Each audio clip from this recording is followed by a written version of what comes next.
Сәлеметсіздер ме оқушылар? Математика 5-ші сынып 3-те 15-ші сабақ бірлесіп орындалатын жұмыстарға есептер тақырыбы бойынша 703 есепті шығарып бастаймыз. Алдымен бүгінгі сабақты соңына дейін көріңіз. Видео ұнап жатса лайк басыңыз және менің каналыма тіркелуді ұмытпаңыз. 703 есеп. Магнитскийдің арифметикасынан есеп берілген екен.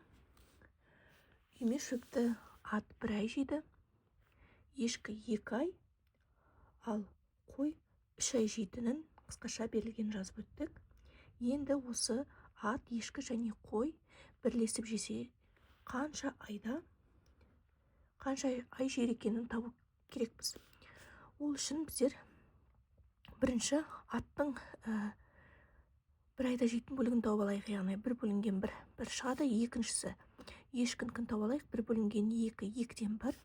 Үшіншісі қойдікі, бір бөлінген 3, 3-ден 1. Яғни бір айда 3-ден 1 бөлігін, 2-ден 1 бөлігін және 1 бөлігін жеп отырады екен. Енді осылардың бірге қанша бөлігін жейтін табу үшін, яғни осы шыққан сандарымызды қосамыз. Демек, бірге қосамыз 2-ден 1-ді, қосамыз 3-ден 1-ді. Бірді біздер 1-ден 1 деп те жазса болады. 1, 2, 3-тің ортақ бөлімі 6 болады. Демек, 6-ны 1-ге бөлеміз, тоқтауыш көбейткіші 6. 6-ны 2-ге бөлеміз, тоқтауыш көбейткіші 3. 6-ны 3-ге бөлеміз, тоқтауыш көбейткіші 2. Алымдарында 6, 3, 2 деген сандардың қосындысы 11 болады, бөлімі 6 болады. Демек, бірге бір айда 6-дан 1 бөлігін жейтін болса, енді бірігіп қанша айда жейтінін білу үшін 1-ді бөлеміз 6-дан 1-ге. Демек, 11-ден 6 ат, ешкі және қой бірлесе отырып 11-де 6 айда жейді екен. 704 есеп. Бақ 2 шүмектен қатар аққан сумен, яғни бірге 2 сағатта, бірінші шүмектен аққан сумен 3 сағатта, ал екінші шүмектен ақса, оның 3-тен 2-сі қанша сағатта толатынын анықтау керекпіз. Есептің қысқаша берілген жазып алдық. Шешуіне кірсек. Біріншісі, бірге 1 бөлінген 2, 2-ден 1, яғни 1 сағатта 2-ден 1 бөлігін толады екен. Енді бірінші шүмектен 1 сағатта қанша бөлігі толатынын білу үшін 1 бөлінген 3 деп жазамыз. Бұл 3-ден 1. Бірінші шүмекте толады екен. Енді біздерде екінші шүмектен қанша бөлігі толатынын білу үшін бірінші барлығының, яғни бірге 2-ден 1-ден азайтамыз. Бірінші шүмектің 3-ден 1 бөлігін. Демек, сол кезде ортақ бөлімі 2 мен 3-тің ортақ бөлімін 6 деп береміз. Тоқтауыш көбейткіштері 6-ны 2-ге бөлген кезде 3, 6-ны 3-ге бөлген кезде 2. Алымында 3-тен 2-ні азайтамыз, 1 болады. 6-дан 1 екен. Ол 1 сағатта екінші шүмектің толатын бөлігі. Енді 1 бөлінген 6-дан 1 деп жазамыз.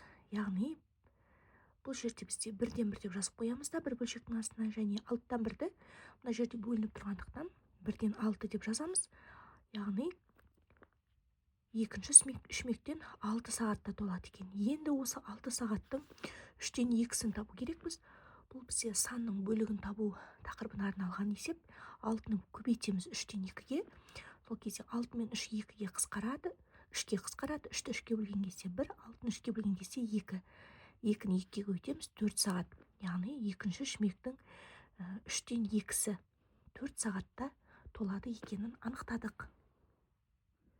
705 есеп. Бір уақытта айлақтан қайық шығып, оған қарсы өзен жағасындағы ап пунктіне сал жіберіледі. Қайық 2 сағат жүзген соң салмен кездесіп тағы да 30 минут жүреді. Яғни қайықты 2 сағат 30 минут уақытын жазып алайық. Одан кейін ап пунктіне келді. Сал қайықпен кездескеннен кейін айлаққа қанша уақытта барады? Яғни бірге 2 сағат, салдың қанша сағат жүретін және салдың қалған сағатының қанша қайықпен кездескеннен кейін айлаққа қанша уақытта баратынын табу қажетпіз. Ол үшін біздер берілгендегі 2 сағат 30 минутты 2 сағат 60-тан 30 деп жазып алайық, себебі 1 сағатта 60 минут бар, иә. Енді 60 пен 30 екеуі де 30-ға қысқарады, сол кезде 2,2-ден 1 болады. Енді 1 сағатта қайық қанша бөлікті жүретінін білу үшін 1 бөлінген 2,2-ден 1 деп жазамыз. 1-ді 1-ден 1 көбейту 2,2-ден 1-ді бөлініп жатқандықтан біздер алым мен бұрыс бөлшекке айналдырып, алым мен бөлімнің орнын ауыстырып 5-тен 2 деп жазып аламыз. Сол кезде бізде 5-тен 2 1 сағатта қайықтың жүретін бөлігін таптық. Одан кейін 1-ге қанша бөлік, 1 сағатта қанша бөлік жүретінін білу үшін 1 бөлінген 2 деп жазамыз, себебі 1-ге 2 сағатта, иә. 1-ден 1 көбейту 2-ні 1-ден 2 деп жазамыз. Сол кезде 2-ден 1 сағатта 1-ге бөлігі. Енді 4-шісі осы 1 сағатта 1-ге жүретін бөліктерінен 2-ден 1-ден азайтамыз. Мына қайықтың 1 сағатта жүретін бөлігі 5-тен 2-ні, сол кезде ортақ бөлімі 10 болады, 2 мен 5-тің ортақ бөлімі. Енді 10-ды 2-ге бөлеміз, тоқтауыш көбейткіші 5, 10-ды 5-ге бөлеміз, тоқтауыш көбейткіші 2. Алымында 5 азайтылған 4 болады. Сонда 10-нан 1 сағатта салдың жүретін бөлігін, баратын бөлігін анықтадық. Енді осы сал қанша сағатта баратынын білу үшін 1 бөлінген 10-нан 1 деп жазамыз. Сол кезде 1-ден 1 көбейтілген 10-нан 1-дің алым мен бөлімнің орны ауысып 1-ден 10 болады. Сол кезде 10 сағат екен. Енді 1-ге 2 сағат екені көрсетілген. Демек, осы 10 сағаттан 2 сағатты азайтамыз. Сол кезде 8 сағат болады. Демек, сал қайықпен кездескеннен кейін айлаққа қанша уақытта барады? 8 сағатта баратынын анықтадық. 706 есеп. Құрылысшылардың 1-ші және 2-ші бригадасы коттеджді 12 айда, 2-ші және 3-ші бригадасы 10 айда, 1-ші және 3-ші бригадасы 15 айда салып болады екен. Құрылысшылардың 3 бригадасы бірге осы коттеджді қанша бірлесіп жұмыс жасаса, коттеджді неше айда салып болатынын анықтау қажетпіз. Яғни бізде толық бір коттеджді салу деп алатын болсақ, 1-ші және 2-ші бригада бізде 12 ай деген. Демек, 1-ді бөлеміз 12-ге, 12-ден 1. 1 айда коттедждің 12-ден 1 бөлігін салады екен. Енді 2-ші және 3-ші ай 10 ай деген. Демек, 1 бөлінген 10 деп, яғни бұл 10-нан 1 болады. 2-ші және 3-ші бригада 1 айда 10-нан 1 бөлігін салады екен. Одан кейін 1 бөлінген 15 деп аламыз. 1-ші және 3-ші бригаданың 15 айын. Демек, сонда 15-тен 1 айда коттедждің 1-ші және 3-ші бригадасы 15-тен 1 бөлігін салады екен. Одан кейін бізде шыққан мәндердің барлығын қосамыз. Демек, 1-ші және 2-ші бригаданың бөлігі 12-ден 1-ге қосамыз. 2-ші және 3-ші бригаданың бөлігі 10-нан 1-ді және 1-ші, 3-ші бригаданың бөлігі 15-тен 1-ді қосып шығамыз. Сол кезде 1-ші мына жерде сол жағымыздағы бригадалардың реті 2 еседен қайталанып тұрғандықтан жақшаның сыртына 2-ні шығарып, ішінде 1 қосылған 2 қосылған 3-ші бригада деп қысқаша жазып аламыз. Одан кейінгі шыққан бізде тең болаттан кейін жай бөлшектерімізді қосамыз. Сол кезде 12, 10, 15-тің ортақ бөлімін 60 деп береміз. Тоқтауыш көбейткіштерін жазайық. 60 бөлінген 12 тоқтауыш көбейткіші 5 болады. 60-ты 10-ға бөлеміз, тоқтауыш көбейткіші 6 болады. 60-ты 15-ге бөлеміз, тоқтауыш көбейткіші 4 болады. Бөлімінде 60 қалды, алымында 5 қосылған 6 қосылған 4. Бұл жерде бізде 15 шықты. 60-тан 15 өзара 15-ке қысқарады. Алымында бөліміде. Демек, бізде 4-тен 1 шықты. Енді тең боладының бізде сол жағындағы 2 еселенген жақшаның ішінде 1, 2, 3-ші бригадалардың қосындысы тең 4-тен 1 деген өрнегіміз шықты. Осы жерде тек қана жақшаның ішін табу үшін біздер шыққан тең болаттағы шыққан мәнді 2 мына жақшаның ішіндегі сандарға көбейтіліп тұрғандықтан тең болатын 2-ші жағына бөлу болып барады. 4 бөлінген 2. Бұл жерде бір бөлшектің астында көбейтетін болсақ, 4-тен 1 көбейтілген 2-міз 2-ден 1 болады. Сол кезде 8-ден 1. Енді бұл 1 айда 8-ден 1 бөлігін 3 бригада бірігіп жасайды екен. Ал барлығы қанша ай екенін білу үшін біздер бөлігі бойынша санды табу тақырыбы бойынша 1 бөлеміз 8-ден 1-ге. Демек, 1-ден 1-ді көбейтеміз 1-ден 8-ге. 8 ай. Бірінші және екінші, үшінші бригада біріге отырып, коттеджді 8 айда салып бітіретінін анықтадық. 707-ші есеп. Үйге қыстық отынды Олжас пен Мағжан 10 күнде, Мағжан мен Жандос 15 күнде, ал Олжас пен Жандос 18 күнде дайындайды екен. Үйге қыстық отынды Олжас неше күнде, Мағжан неше күнде және Жандос неше күнде дайындайтын анықтауға жетпіз. Шешуі біздер барлығы, яғни бір бөлік біздер отын деп аламыз. Енді осы бір күнде қанша бөлігін дайындайтын білу үшін, яғни бір бөлінген 10, 10-нан 1. Олжас пен Мағжанның бір күнде дайындайтын бөлігі. Бір бөлінген 15, 15-тен 1 болады. Мағжан мен Жандостың бір күнде дайындайтын бөлігі.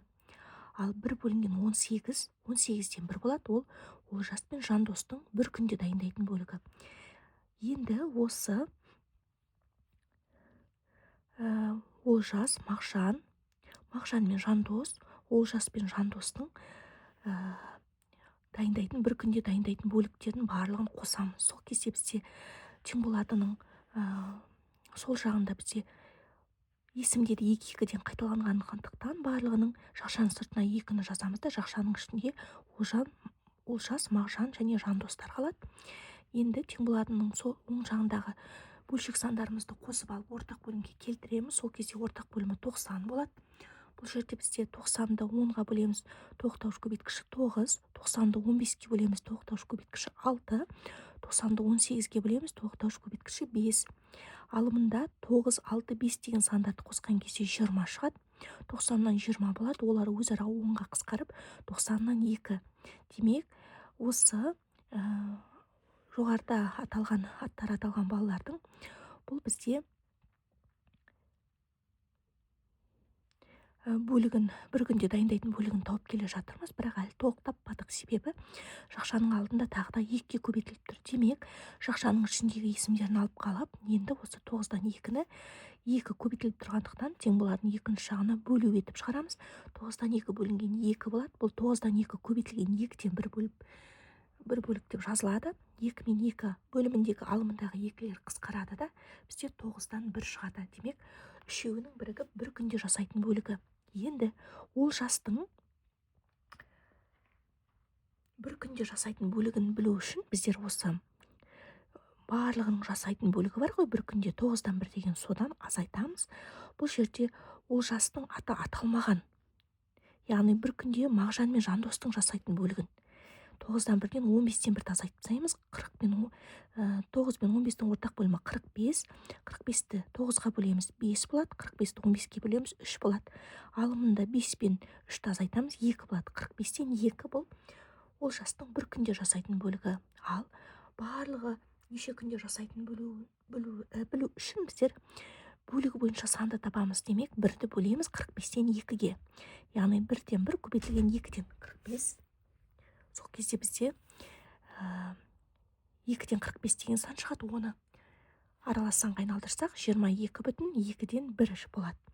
Мағжанның қанша күнде дайындайтын білу үшін біздер үшеуінің бір күнде дайындайтын бөлігі 9-дан 1-ден азайтамыз. Бұл жерде Мағжанның аты аталмағанына 3-ші.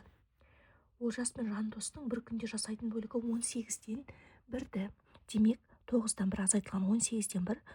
Ортақ бөлімі 18 болады. 18-ді бөлеміз 9-ға 2, 18-ді бөлеміз 18-ге, тоқтауыш көбейткіші 1. Алымында 2-ден 1-ді азайтамыз. Сол кезде 1, 18-ден 1. Бұл Мағжанның бір күнде жасайтын бөлігі. Ал барлығы неше күнде дайындайтын білу үшін бөлігі бойынша санды табамыз. Демек, 1-ді бөлеміз 18-ден 1-ге. 1-ден 1 көбейтілген 1-ден 18 болып шығады. Сол кезде 18 күнде Мағжанның отын дайындайтын анықтаймыз. Келесі, Жандостығын табу үшін үшеуінің бір күнде жасайтын бөлігі 9-дан 1-ден азайтамыз. Бұл жерде Жандостың аты аталмаған, яғни Олжас пен Мағжанның бір күнде жасайтын бөлігін. Демек, 9-дан 1-ден 10-нан 1-ді азайтамыз. Ортақ бөлімі 90 болады. 90-ды бөлеміз 9-ға 10. 90-ды бөлеміз 10-ға, тоғыз көбейткіші 9. 10-нан 9-ды азайтамыз, 1 болады, 90-нан 1. Бұл жандостың бір күнде дайындайтын отынның бөлігі. Ал барлығы неше күнде дайындайтынын білу үшін бөлігі бойынша санды табамыз. Демек, 1-ді бөлеміз 90-нан 1-ге. 1-ден 1 көбейтілген 1-ден 90 болып жазылады. Сол кезде 90 шығады. Жауабы Олжас 22,2-ден 1 күнде, Мағжан 18 күнде, ал Жандос 90 күнде дайындайды екен. Осымен оқушылар, бүгінгі сабағымыз аяқталды. Видеоны соңына дейін көргендеріңіз үшін рахмет. Менің каналыма тіркеліп кетіңіздер. Сабақ ұнап жатса лайк басыңыздар. Алдағы уақытта жаңа сабақтарда кездескенше аман сау болыңыздар.